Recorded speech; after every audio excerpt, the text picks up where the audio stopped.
नमस्कार, मी डॉक्टर मच्छिंद्र बांगर महाराष्ट्रातील आणि देशातील हवामान परिस्थिती संदर्भात थोडक्यात अंदाज व्यक्त करणार आहे.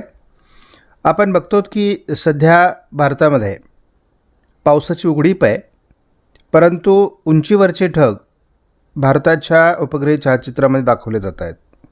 अरबी समुद्र आणि बंगालच्या उपसागराच्या दक्षिण टोकाला थोडं वातावरण निर्माण होतं आहे, परंतु त्यामध्ये अपेक्षित बळ नाही.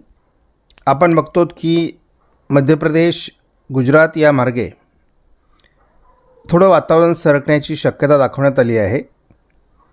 त्यामुळे महाराष्ट्राच्या उत्तरेकडून थोडी ढगाळ परिस्थिती निर्माण होण्याचा अंदाज या ठिकाणी या उपग्रह छायाचित्रामध्ये दाखवण्यात आला आहे. आपण बघतो की विदर्भात तयार झालेलं वातावरण आता बऱ्यापैकी पूर्वेला सरकू लागलं आहे. या वातावरणाचा प्रभाव 16 तारखेपर्यंत संपण्याची शक्यता भारतातील आहे. 18 तारखेपासून मात्र उत्तर भारतात WDची शक्यता कायम आहे. 18, 19, 20 WDचं वातावरण उत्तर भारतात वाढत जाण्याची शक्यता आहे. 18 तारखेला येणारा WD साधारणपणे 22 तारखेपर्यंत उत्तर भारतात प्रभाव टाकेल. 23 फेब्रुवारीला पूर्व भारतात या WDचा प्रभाव राहणार आहे. आपण 25 तारखेला थोडं वातावरण बदलताना बघतो. पूर्व भारताच्या बऱ्याच भागात पावसाळी वातावरण तयार होणार आहे. हे वातावरण थोडं वाढण्याची शक्यता 26 तारखेला आहे.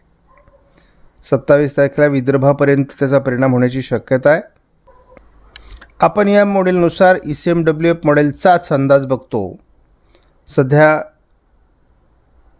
महाराष्ट्रात तयार झालेलं पावसाळी वातावरण हे पूर्व भारताकडे सरकू लागलं आहे. 15 तारखेला या वातावरणाचा थोडा भाग विदर्भात राहण्याची शक्यता आहे. 16 तारखेपासून हे वातावरण पूर्णतः संपेल. 18, 19 तारखेला उत्तर भारतात WD येण्याची शक्यता आहे. WDचा प्रभाव 23 तारखेला संपलेला असेल.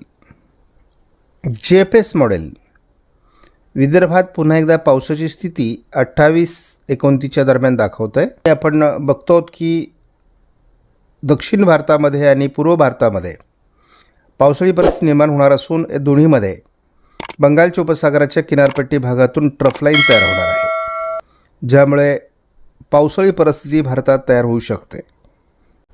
महाराष्ट्राच्या दिशेने अजूनही थोडं बंगालच्या उपसागराच्या दिशेने बाष्पयुक्त वारे सरकत आहेत आणि त्यामुळे थोडं वातावरण अजून ढगाळ स्वरूपात महाराष्ट्रामध्ये आहे.